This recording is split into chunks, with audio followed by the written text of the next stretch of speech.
Are we still sisters? Nothing is ever going to change that.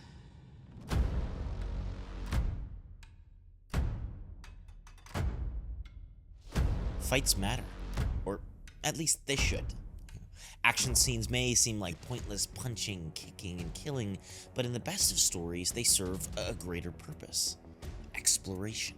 Quality action dives deep into character development itself, and when properly written, fights can operate as a pivotal turning point in a narrative. So Arcane Season 2 Episode 3 climaxes with a fight, and while this was peak League of Legends content, impressively animated and masterfully acted, what I find most interesting about this fight is what it reveals about the characters of Vi and Jinx. Because despite its placement at the beginning of Season 2, I think it's both the end and the beginning for both of these characters.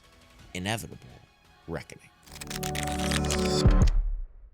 To say that Arcane is a good show would be an understatement. I mean, it's a masterpiece, and with the recent release of Season 2, it's been an entertaining couple of days. Or hours. Really just kind of like a single binge session, if I'm being honest.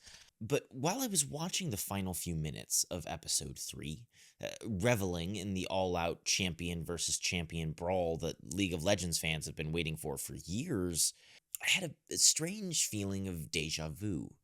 Turns out, there are several frames in this fight which look uncannily similar to this image from the Season 1 opening.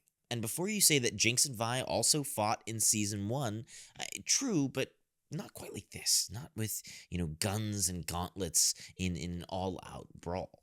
See, this scene is unique, and given its placement all the way back in the opening of Season 1, it's almost like we've been headed here all along. So, despite being still very early on in Season 2, I think this scene is a pivotal one. Maybe the most important one in the whole show, especially for the characters of Vi and Jinx. So, let's go back to Season 1 and see why this fight scene was so important in the first place. From the first moment we meet Vi, we learn that she's a fighter.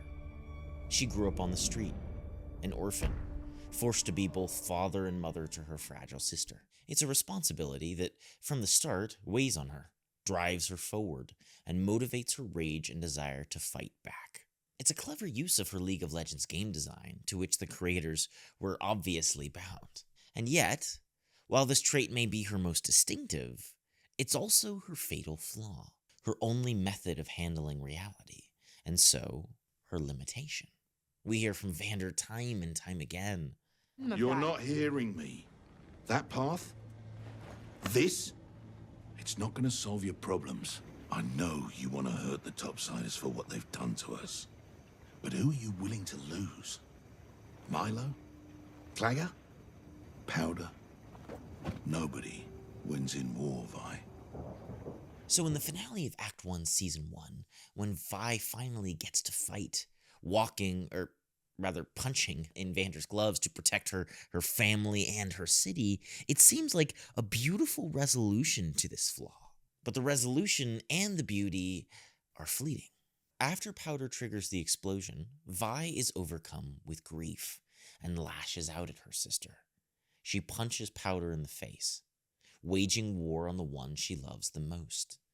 Years of protection and responsibility shattered in a single blow. And that's where it really all begins. Vi and Powder.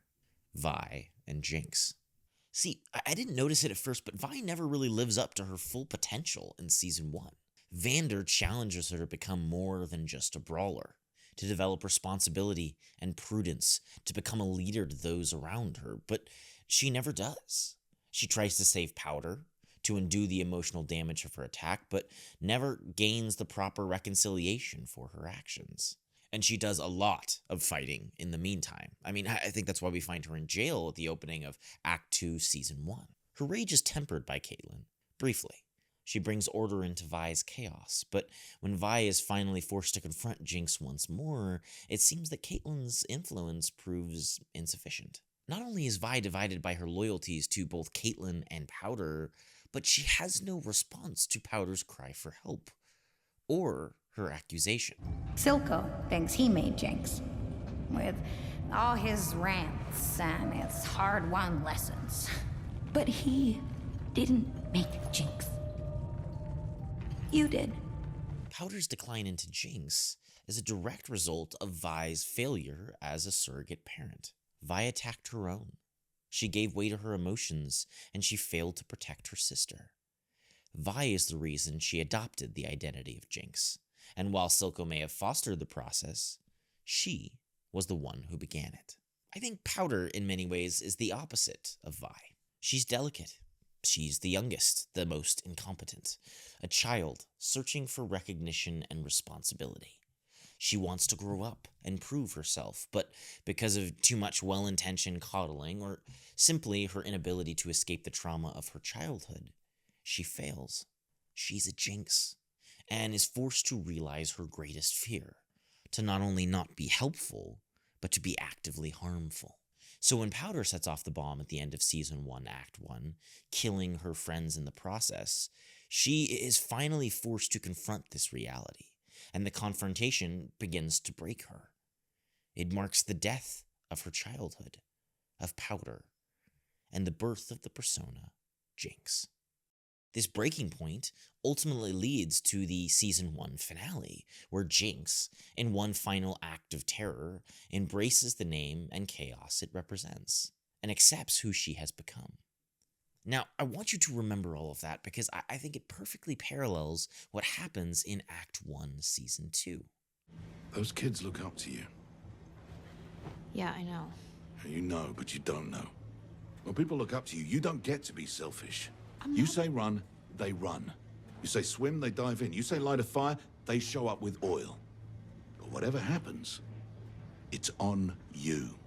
Unlike Jinx, Vi's story is incomplete. Her character is still a child in many ways. She's stagnant, having failed to live up to Vander's expectations or even really address them. She spends all of her time hunting down her sister, hoping that in finding Powder, all of her failures will be undone. And I think it's safe to say that in this, Vi failed. So when we find her at the start of Season 2, she is angry. But I think more importantly, she is guilty. Vi, having previously placed her trust in the prudence and benevolence of Caitlyn, is swept along by the emotional momentum of the recent tragedies, and agrees to do what was once the unthinkable.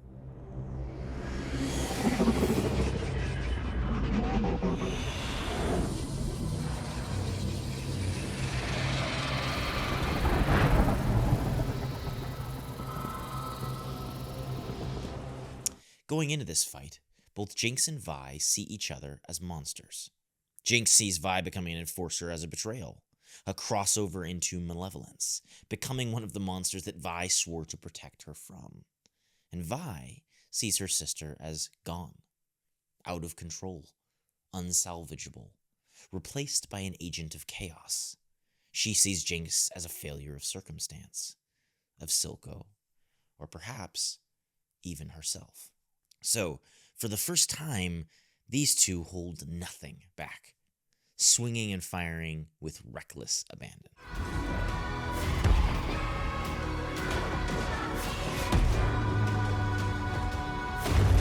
This is the lowest point in their relationship. No longer are they joined hand in hand as two sisters against the world. This is a fight to the death. It's interesting to note as well that Jinx seems the most sane that she's been since, well, like the whole show. Whereas Vi, on the other hand, is haunted. Haunted by her failures and haunted by guilt. Jinx's guilt in Season 1 is represented by visions of her dead friends, which haunt her and push her constantly to madness. But these visions are strangely absent in the new season, as if by embracing her new identity, failures and all, she has silenced them. But Vi's guilt is personified in the living, in Jinx, who Powder has become. A living reminder of how she failed to save her little sister, and, in doing so, failed both Vander and Caitlyn in the process. So in deciding to kill her, Vi is attempting to banish that guilt, to deal with the things the way she always has, with violence. Up until now, the tragedies of Arcane came from misunderstandings and miscommunications, people unable to see eye to eye, or unwilling to. But this is all-out war, and I think both sides are clear about their motivations. If you watch, right as Vi has Jinx beaten, right before I think she intends to kill her, there's a single line of dialogue. I'm glad it's you. Had to be you. This single line struck me straight away, because it's one of the first times Jinx drops her act. There are no quips, no more playful sadism. She is not a girl, but a woman. A woman who is firm in her beliefs, who sees her sister, her impending doom, and is at peace with it. And if you watch Vi's face, this is where she begins to doubt. In a final desperate attempt, Isha runs in, not only defending Jinx, but raising a gun to Vi. And once again, her expression changes. This time, she hesitates. Now, I am convinced that Vi could have grabbed this gun away.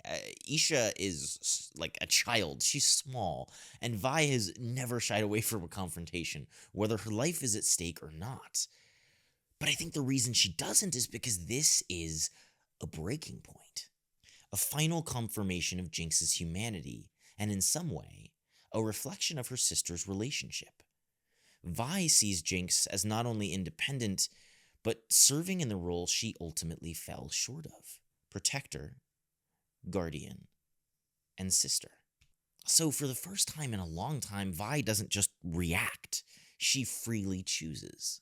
Not driven by guilt or rage, but by her own moral compass. She sacrifices her relationship with Caitlyn for the greater good. She takes responsibility, agency, and chooses to be a hero. And for that, she pays a price. She watches Caitlyn leave, abandoned and alone, in the same way she left Powder those years ago.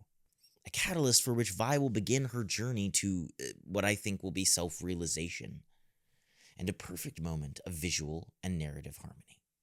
I know that there's obviously, more of a story to tell, and that these characters will play key roles in both the seasons and even potentially, following shows to come. But this fight, this moment, is something that I wanted to specifically focus on, because I think it is a pivotal point in the narrative arc of Vi and Jinx. It was a reckoning for these sisters, from which their characters and their relationships will emerge forever changed. Jinx is searching for redemption, a new life unbridled by the counsel of others. And Vi must find a way to not fight, a way to choose violence when necessary as opposed to resort to it, and a way to decide, in the end, what's really worth fighting for. But these are just my thoughts and opinions on the matter. I would love to know what you guys thought about Arcane Season 2 so far in the comments down below. What did you guys think of this fight scene? What do you think it means for the characters of Vi and Jinx? If you're interested in seeing more videos about Arcane, please feel free to let me know in the comments down below, or you could even head over to the Patreon for early access to all of the content we do, ad-free content, and the ability to vote on upcoming video topics, in the following weeks and months. So, yeah, thank you guys so much for watching, and as always, keep reading, keep writing, and I will see you all in the next video.